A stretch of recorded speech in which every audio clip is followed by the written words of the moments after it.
So we started spontaneously singing, dancing, pretending we could play along with the sculptures. We're your hosts, Zack from Southern California. And Helena from North Carolina. This year, we're taking you on an audio road trip. Welcome back to On Our Minds Road Trip. As always, your host, Helena. And Zack. And this one goes out to Dr. Seuss because we're recording this like a week out from Dr. Seuss's birthday. Good for that guy. All right, let's get into our story. Oh, yes. This one comes from Leonia, New Jersey. And Abby writes, "The best of hellos from New Jersey. I'm Abby, and this postcard comes from Leonia. It's filled with car honks, breezy winds, and smells like dew from the night before. Today's story feels like quiet contemplation, the kind that happens when you take a slow walk around town. It makes me think about how much we can discover from the things we usually pass by. Here's a question for you. What are some aspects of your surroundings that you're curious to learn more about? Cheers, Abby." When I was first reading this at 5 a.m. on the way to the airport, I was thinking about it, and I was really what interests me is the people I'm around. There's this word called sonder. I don't know if you know what it means. Do you know what it means? No. It's when you see other people and you think pretty deeply about, oh, this is another person who has their own life, their own goals, their own aspirations, just like me, and their life is just as complex as mine. And so I really like to get to know people and learn all about their life, to the point where it's kind of nosy. But you know what? Whatever. Because I don't know, people just always interest me. When I was also looking at the question, not that we look at these before or anything. Right. This is totally off the cuff. And back at home, I go to this park all the time where I like to play basketball. I like to take walks, and I like to play Pokemon Go. I was playing basketball one day, and there was a guy adjacent from me also playing basketball. This guy's name was Jason. He's from Vietnam. He just moved here. He goes to community college. He was really cool. I learned a lot. Vietnam schools are apparently a lot harder than American high schools. And I kind of learned all this just from playing one-on-one basketball with him for 3 games. And I crushed him in every single game, by the way. Okay. So, yeah, come on. Give me some knucks. That's cool. So, should we get to our story? Yes, we shall.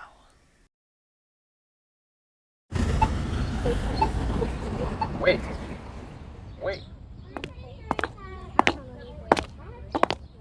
This sculpture garden in Leonia, New Jersey, is the gem of my town.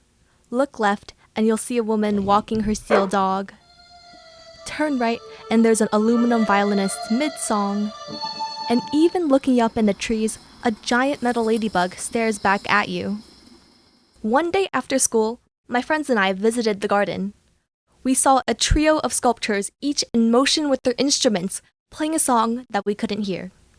There were 3 of us and 3 of them. So we started spontaneously singing, dancing, pretending we could play along with the sculptures. I'm sure we look goofy. Now, years later, I still pass by the trio and remember myself awkwardly airplaying a guitar. And it's not just the garden. These sculptures are everywhere in Leonia, evoking life all the time. So, I set out to find how the sculptures impact others in my town and who makes it happen. As with any work of art, you don't know exactly what the person is going to take away from it, but you hope that it evokes fond feelings, positive feelings towards the community, especially since this is a community endeavor. Mary Martyr is an artist, Leonia resident, and founding member of Sculpture for Leonia, a 20-year-old organization with the goal of finding artists in the area who could lend Leonia their sculptures. It's really out there. People do talk about the artwork. It encourages us to keep working at it, to go to shows, find artists. And yes, it motivates us to keep working, knowing that people appreciate it. These sculptures and the work put into organizing them are truly valued. Sometimes I see a new piece on the street, or a completely different set of sculptures in the garden. I ask residents what it means for this art to be incorporated into their everyday lives. And every single day that I'm here and that I'm walking through the streets, I discover more things. Like, I don't know the name of it, but it's actually one that I see very often because I go to the post office. It's a tree that's made out of metal and like nails. And I think that's so amazing because I think I just noticed it maybe not that long ago. So it's been a part of the landscape, and I've always thought that it was real in my mind. It's so architectural, but it represents something that's so organic. I really am drawn to the fact that it's placed in nature. So it's like something that's very hard and stiff, but represents something that's supposed to be very flowy. These discoveries are small surprises in our ordinary routines. And to many, these sculptures are not only something to appreciate in the background, but they also create artistic spaces where the community gathers. It makes people stop and reflect and slow down, maybe have a conversation. Having a place to really connect with others helps me make new friends and talk with others and even deepen my knowledge in the subject. It's just very relaxing, just looking at things other people have made. Those very feelings of home, of art woven in Leonia, also emerge in conversations with artists themselves. I think someone did tell me that they did get a real sense of a spot where they can meditate a little bit and be in it and enjoy the work. In the quiet of the garden, with the wind brushing my face, I see Leonia sculptures a little bit differently. I realize they're not just art, but something that creates moments of happiness every day, both for residents and the people who make it possible for these sculptures to exist in the first place.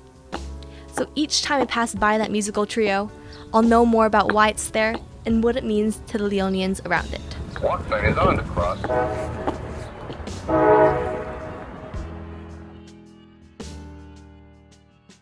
Stick around after this short break for another story from New Jersey. We'll hear from Libby on what it means to say goodbye to your hometown.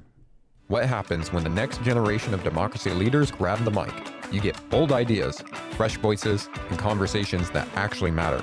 The Democracy Group Podcast Fellowship, a 6-week program training young leaders to launch podcasts that strengthen democracy, bridge divides, and engage diverse viewpoints, has dropped its latest episodes, and they are bringing the heat. Real talk on civic engagement, political change, and the future of democracy, straight from emerging voices who are living it. Search the Democracy Group in your favorite podcast app and hit play. This isn't just politics. This is the future, loud, unfiltered, and happening now.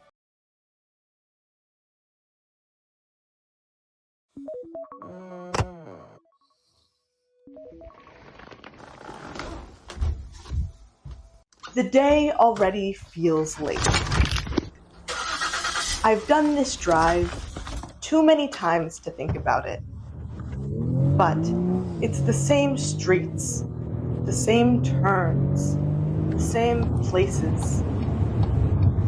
On the corner, the brick strip of shops sits under the same flickering store signs. The iconic orange awning rests over the glass window of the local Dunkin. Through the glass, I see the same people who are always there. In an old-fashioned, classic American small town, the drive is repetitive and goes by pretty quickly. Let's just say the day starts before I'm ready for it. 2, 1. And I'm the one holding the mic. Good morning, owls. Today's just take the mic. Good morning, Highland Park High School. Every morning we mess something up, but every morning we still laugh anyway. Have a great day, owls. Now, please.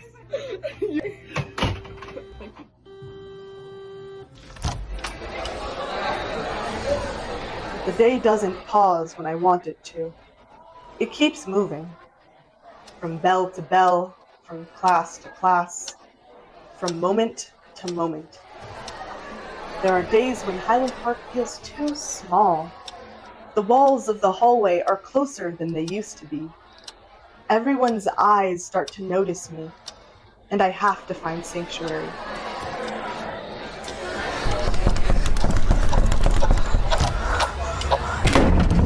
Libby, just breathe in and out. You'll be okay. Relax. Okay. Come sit, let's talk. Thank you. You're really helping. You're really helping me. Thank you for being here.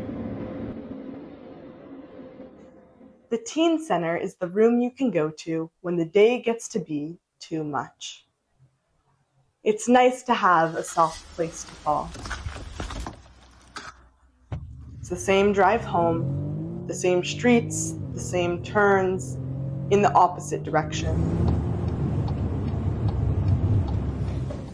I go back to the Dunkin Donuts to see the same people I always see. But this time, I wonder why. When will you ever live in a town where you'll know every single person in the town? It's really beautiful. It's like we're all connected in some sort of way. People that come here, the regulars and the non-regulars, you know, they've all just built this place to like what it is today, and it's just such an amazing community, and I really love it.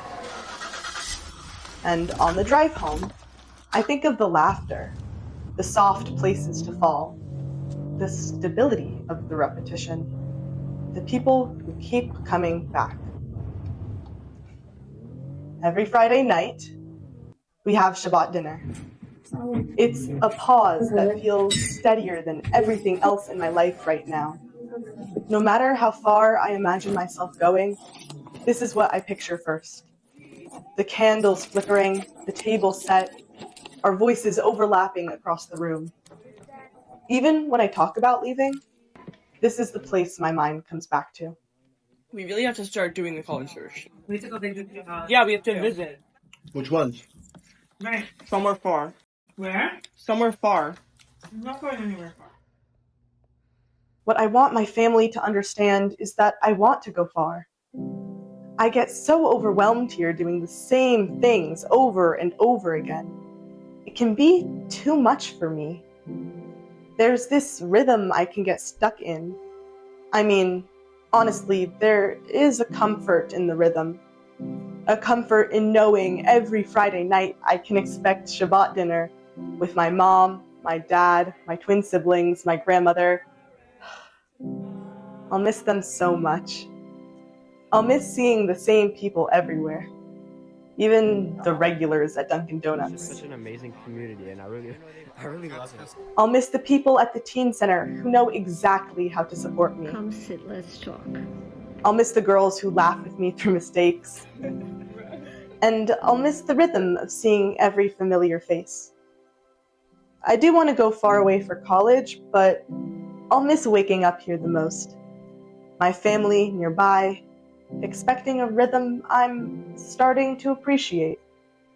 And everything that makes Highland Park feel like my home. Today's segments were produced by Libby Peckman and Abigail Kim. Lead producer Becky Wandell produced this episode, with editing and mixing by Wyatt Mays. Additional production support was provided by Emily Hope Dobkin, Anthony Payne, Rohan Elbaba, and Caroline Friends. Graphics by Anurag Popolu. Approval and oversight by editorial director Marie Cusick and executive producer Leah Clapman. Special thanks to KUT, Jake Perlman, and WETA. Theme song composed and performed by Emilson, Orellana, Juarez, and Jerick, Romero, Ciprian. Tune in next week when our road trip takes us to Massachusetts.